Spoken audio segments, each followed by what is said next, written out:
Pop Health Podcast is a public service of 24-hour home care. Hello, everyone, and welcome to another episode of Pop Health Podcast. This is Gavin Ward, host of Pop Health Podcast. In today's episode, I sat down with Larry Nisenson. Well, technically sat down. I guess he's on the East Coast, I'm on the West Coast. And Larry is with Genworth, where he serves as Senior Vice President and Chief Commercial Officer. In today's episode, we're going to talk about something that Carescout, a Genworth affiliated organization, is rolling out to employers to take care of their employees as they care for their aging loved ones. And that is Carescout's Caregiver Support Services program, which can be free to employees who might be stuck in caring for an aging adult while also trying to work.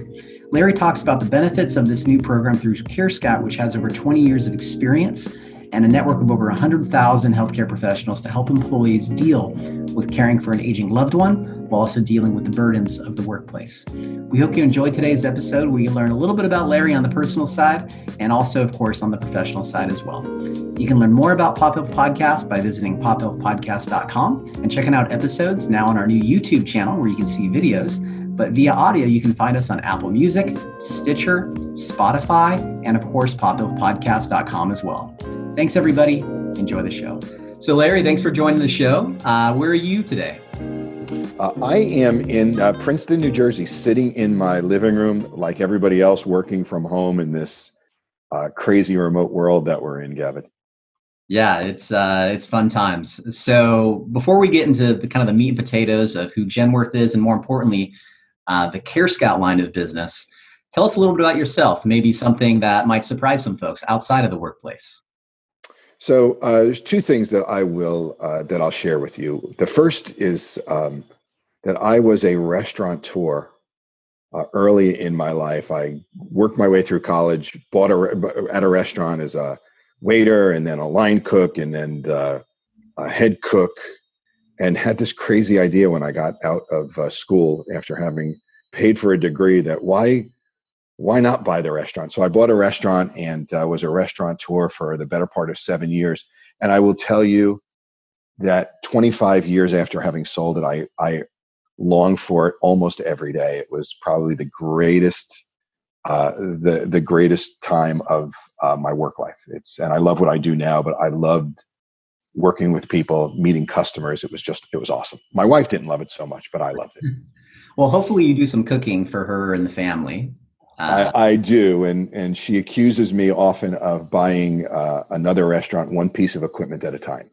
And I have, if you were at my house, you'd see I've got a smoker, I've got a dehydrator, I've got a commercial oven, we've got a whole bunch of stuff, and I love it all. The second thing is I'm one of the few people who could say that I've been to all 50 states in this crazy work life that I have of traveling between 100 and 150,000 miles a year. I've been to all 50 states and even had the pleasure of driving cross country twice along the way. So, wow. What was maybe one of the most unique spots you've been to?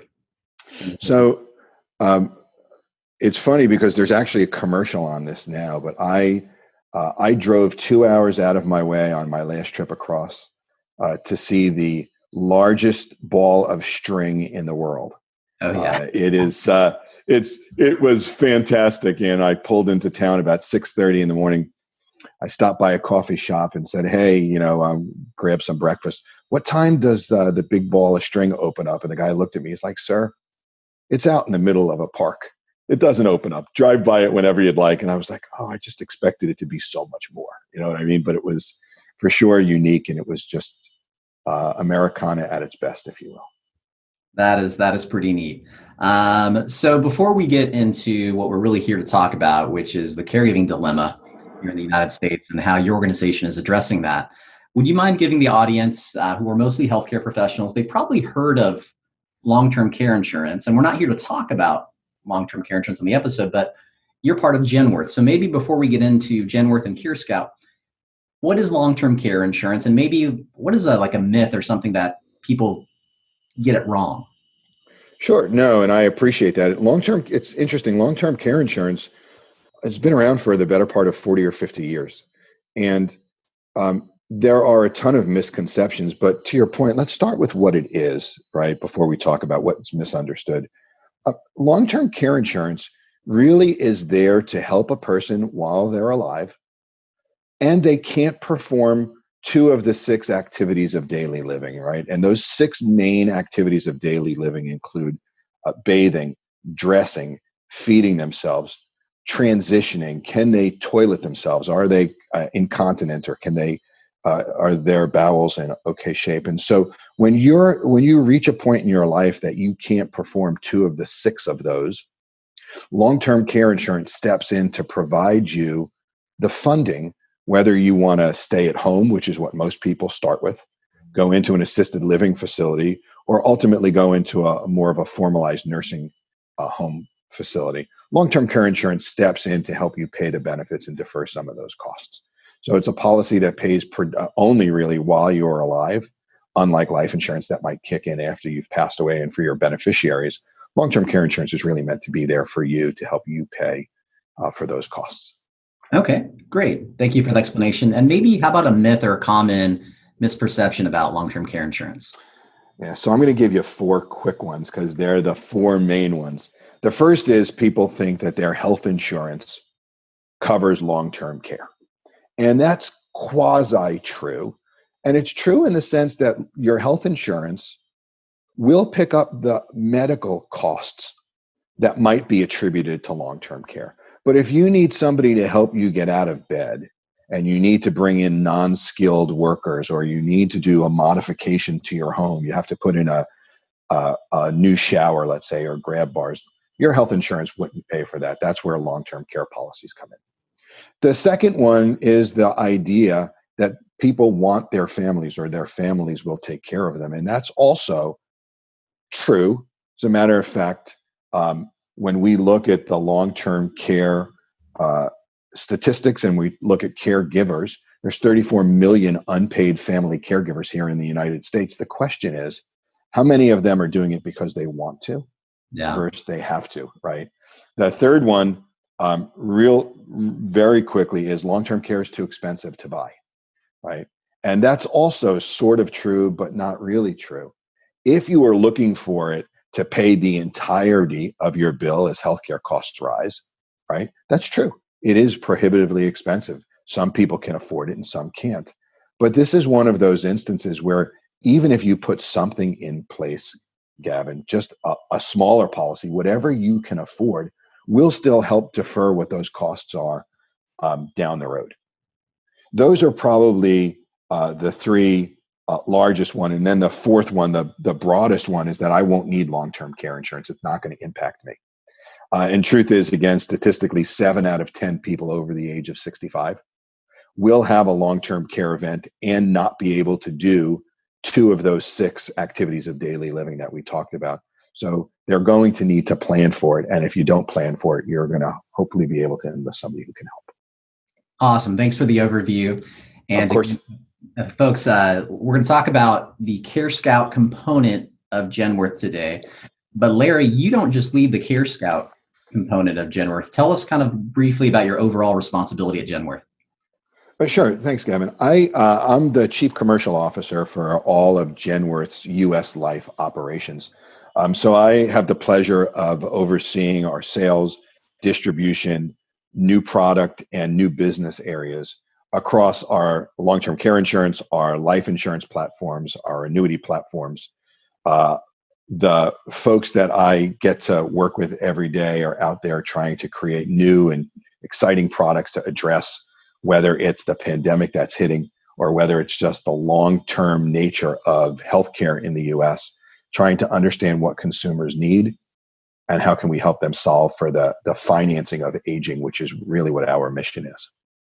Great. Thanks, Larry. And audience, one thing that I found really helpful that Genworth produces every year is the cost of care survey. Genworth processes thousands and thousands of claims, so they're able to aggregate data and figure out kind of what are the average and median costs for things like caregiving or skilled nursing or senior living. And it's been a great tool for me as a professional in my day job. And I want to encourage you folks, you can Google cost of care survey and you should be able to find it. They put it out every year. Am I missing anything there? No, you actually said it perfectly. And that proprietary research is actually done by our Carescout company. because they're already working with claimants and they understand all of the costs associated. And so it's a great survey. It is an unbiased look at the cost of long-term care facilities, assisted living facilities, and in-home care across all 50 states, and even broken down in the geography. So clearly, Northern California would have a different costing than what Orange County might have, as an example. And this breaks the state up in so you can really take a look at your own geography. Yeah, definitely. That's great information. And so let's go ahead and jump into Carescout. Can you briefly share what is Carescout? What are the services? And let's jump into the caregiver crisis as well. Absolutely. So Carescout is a company that's been around for well over 20 years. Genworth bought them almost a decade ago. And their mission, which is incredibly simple, and it's been what they've honored since the day they opened their door, is really to provide case management support for caregivers and their loved ones. Right? They want to give them and arm them with enough information to make the most informed choices when caregivers need to go out and make decisions around their loved ones. As we know, caregivers themselves, you as a parent, you have 9 months to plan for a baby, right? As caregivers, most people find themselves receiving that phone call that says, something just happened to your loved one. We were given your number and you've got to now plan and figure out what to do. Most people go into caregiving unaware, inexperienced, and not knowing what to do first. Carescout's mission is to really provide some clarity and direction for those folks. So they work with all of our long-term care policyholders. We have well over 1 million policyholders. We're the largest writer of long-term care. And the service that they provide is, as I said, in a general sense, to bring some clarity. But when you sort of get a little granular, what does that actually mean, right? Yeah. So it could be anything from the most general questions, which many of us have faced, myself included. My parents are getting a little older.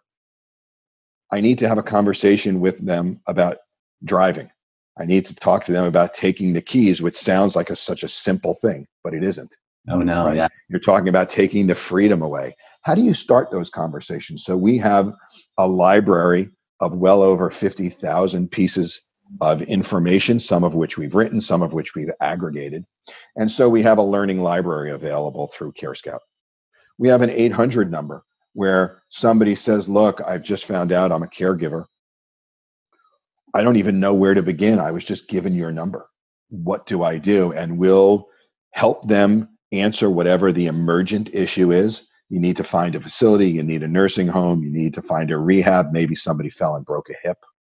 And you say, well, they're in the hospital now, but I've got 3 or 4 days to find a facility. Can you help? We have a network, because we've been doing this for so long. We have a network of well over 100,000 professionals throughout all 50 states.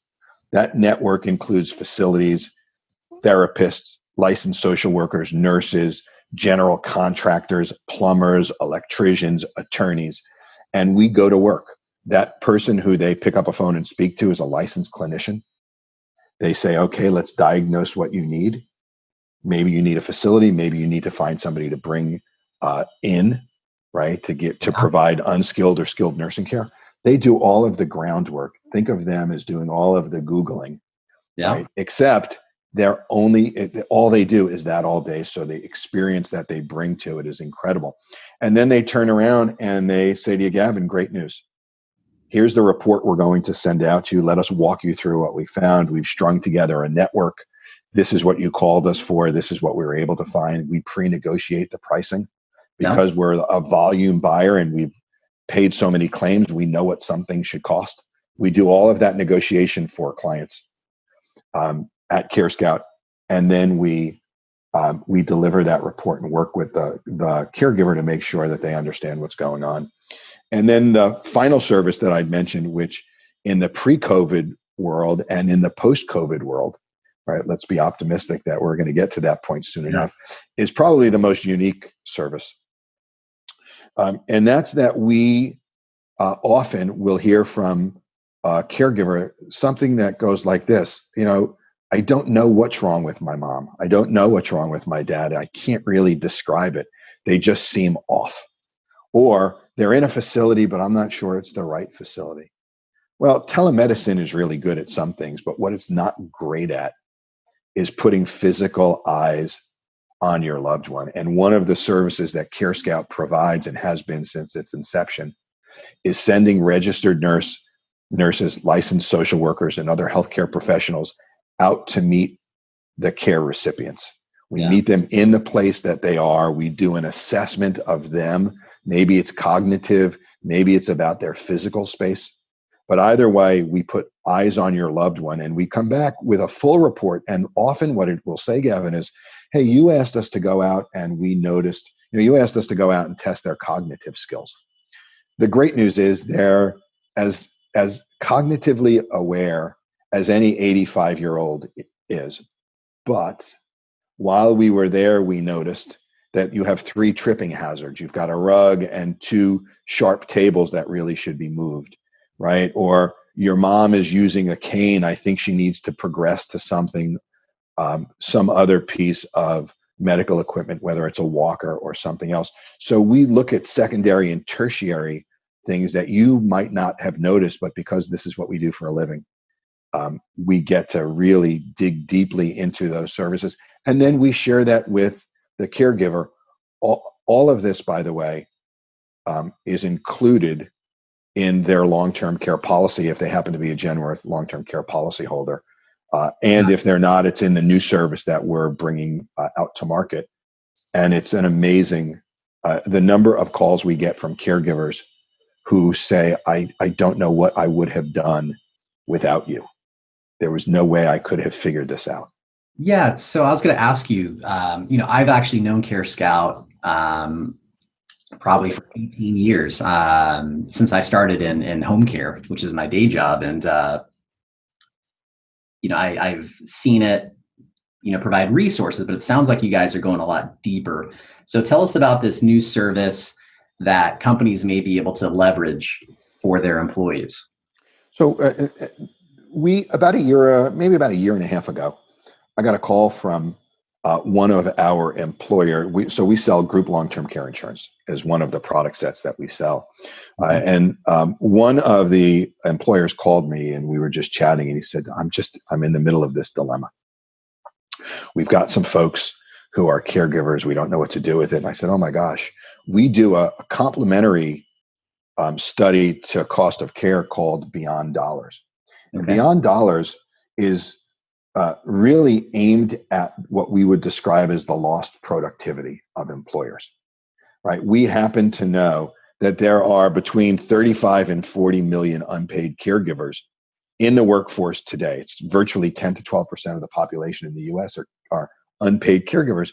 And just intuitively, right, that those folks are on the job doing their day job, but also taking care of loved ones. And there's a lost productivity component to this. Right. And so that lost productivity aggregated comes out to about $25 billion a year in US lost production from employee absenteeism, zombieism, a whole host of what I would say inefficiencies in the system. And so when this gentleman called me, he said, I don't know what to do. I said, well, let me talk to you about this study. And I sent it over to him. He said, it's great. You helped me diagnose a problem, but I don't need a problem that doesn't have a solution. Exactly. What's the solution for it? And I said, you know what? It's a great point. And what if we could do this? And I described for him what our Carescout company does in the 3 services that I just described to you and your listeners.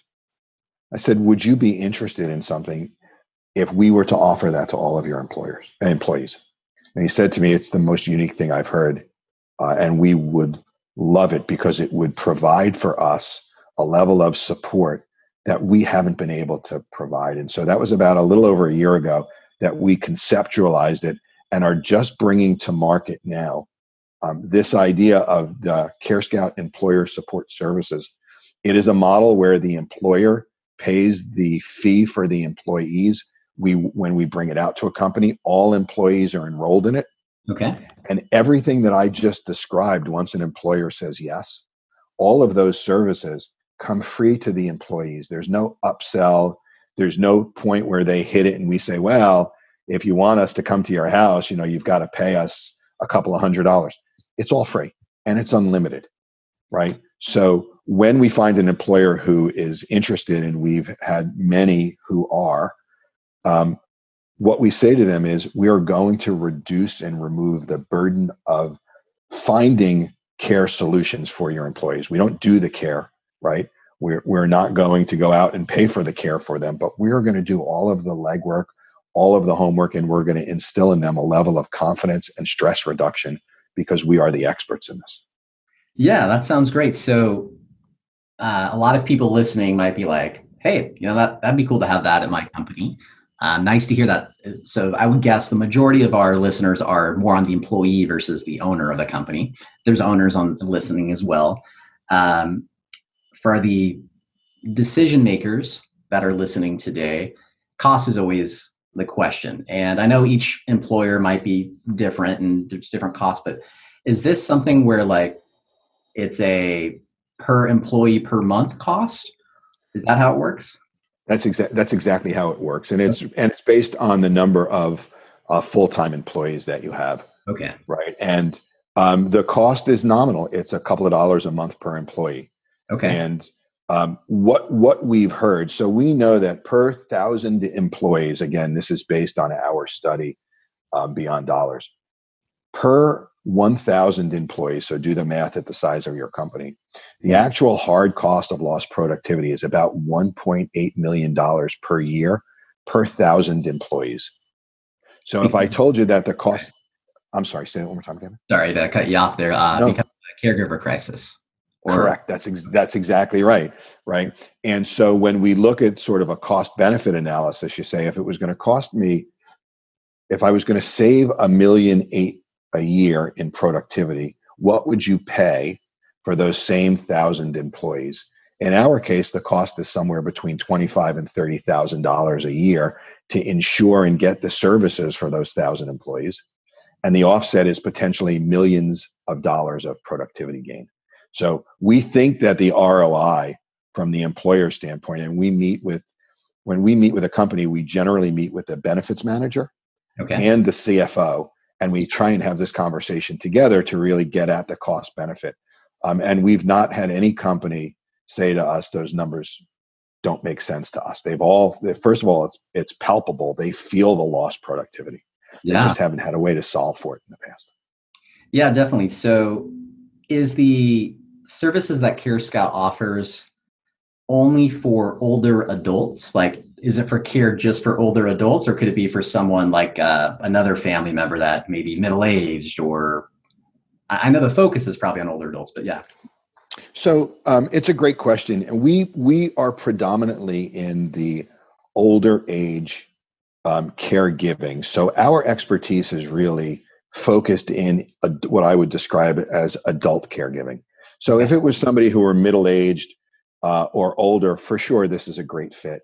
Where everybody has to know their limitations, what we are not set up for and really shy away from are when we're talking about pediatric issues, special care cases. That's not our bailiwick at all. And while we know that's an incredibly important field, we also know that that requires a level of expertise that we don't have. But as we talk about adult care, if it's centered around, again, sort of the activities of daily living and the challenges for those, we certainly can fit in. And when we talk to employers, by the way, this isn't about the employee's immediate family. If you were an employee of a company that offered our service, whoever you're providing care for, maybe it's a neighbor, maybe it's an aunt who's in a distance. She's 500 miles away from you and you're providing some version of care. Whoever it is that the employee is caring for, those are the folks we want to help. So there's no limitation on whether it's a parent or a close family member at all. Awesome. Very helpful. So you referenced an AARP study, or the data I've seen from Carescout has referenced a recent AARP study where about half employees who are caregiving are scared to bring it up to the employer. And I can kind of guess why, but would you mind sharing like what you've seen or what you found, why they're fearful of telling their employer, hey, just so you know, like I have these issues at home that I'm working on? It's fascinating to me, and it's absolutely real. I mean, the the statistics around the number of caregivers, the impact on caregivers, and what they do with that information or don't do, to your point, um, really is fascinating. At least half of the caregivers out there, at least half of them, have not shared with their company that they are caregivers. And the main reason that we hear is that they are afraid to be sort of viewed as a non-committed employee, right? That they're afraid their employer is going to say, well, they've got other responsibilities. They're a clock puncher, right? They're going to leave at 5:01. They're going to do something else. And in a world, certainly where we are today in particular, where employers are making really hard choices, right? Yeah. They're making hard choices about work from home. They're making hard choices about, am I coming back fully? Am I evaluating employees? Do I need two people? Can I do with one person? Do I need a whole department?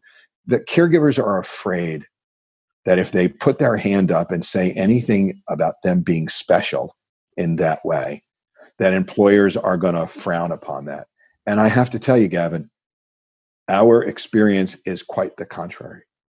Yeah. When we talk to employers, what they say to us is, we find caregivers to be amongst the most empathetic, first of all, right? The empathy level is through the roof. And Yes. no longer do we live in a world where companies want robot employees who just come to work and do their job and go home and are functional. The interpersonal aspect of what we do requires people to have high EQ. It requires them to have a high empathy level, and caregivers certainly are that. It requires employees to be able to multitask and perform at a high level in doing multitask. Well, caregivers have been living that their entire caregiving life, where they've balanced a whole host of things: young families, older family members, caregiving responsibilities, job responsibilities. So they certainly fit the mold there. And in this world we live in today, right, they can function autonomously, which is really a third component of care, of what caregivers bring. That they're used to working at odd hours at times autonomously. They can be great team players, but they're also used to working and getting the job done. And while there has been this sort of what I would describe residual fear amongst caregivers, I must tell you that employers are searching them out. They say to us, as an example, when we talk about this service, we understand what you're saying, and we're not disputing the statistics, Larry. The issue is we don't know who those caregivers are. So it's Yeah. hard for us to reach directly out and say to them, is this a service we could provide for you? Yeah, no, I think it's great. And I have to admit that I've been a fearful employee in the past. My dad, I'm your example adult son of a client receiving care. My dad recently passed away, and I was like, man, I need to help my mom because she's overwhelmed, and I need to be a caregiver as well. But I might have to adjust my schedule, and what are they going to think? So but once they heard, a lot of support, but I still had that fear because of our culture and our society, right? Yeah. So So first of all, I'm sorry to hear about your dad's passing. My thank you. condolences. And it is ingrained in us, isn't it? Right? It's ingrained that you've got to give 100% to the job. You've got to be the go-to person. But nowhere in that is the undertone that says you've got to really be a good caregiver, a good spouse, a good partner, a good parent. And that makes you a better employee. That Yes, sir. makes you more valuable. And those are the lessons that we've really got to get out there. There are, as I said, there's lots of statistics, and I don't want to bore you with all of the statistics, but just to sort of size it, over 70% of the employees that we've surveyed over time have reported that they have caregiving responsibilities of some sort. So for caregivers, many of them feel like they're on an island. They're somewhat isolated, that this is their unique problem. And it's not true. Again, over 70% of the people report to having done some. And ultimately, and this is really the statistic that really hurts the most, is that 39% or 40% of the caregivers ultimately leave their job. Yeah. They leave their job because they feel like they have to make this sort of binary choice. Am I a caregiver or am I going to work? And they don't bring to the employer the situation and say, I love my career, I love what I do, but I've got this balancing act. And oh, by the way, if they would, most employers report that they would love to find a way to strike that balance and give them both what they need personally and what they do so well professionally. Yeah, no, that's well said. So that's pretty much it on my end. Is there anything, Larry, that you haven't shared yet about Carescout that you think folks should know? And actually, before we get there, for employees, employers, again, most of our audience is healthcare professionals. If they want to learn more about Genworth or this Carescout service that's new, how do they kind of dig in and learn more? So you can go to genworth.com, genworth.com. And on there, we have, by the way, you can find the cost of care beyond dollars and some of the other. We just came out with an updated sort of COVID-19 study that looks at what do we believe is changing, what are some of the permanent changes we expect. You can find all of that at genworth.com. Feel free, you can go to carescout.com if you want to learn more about Carescout's business and what they do.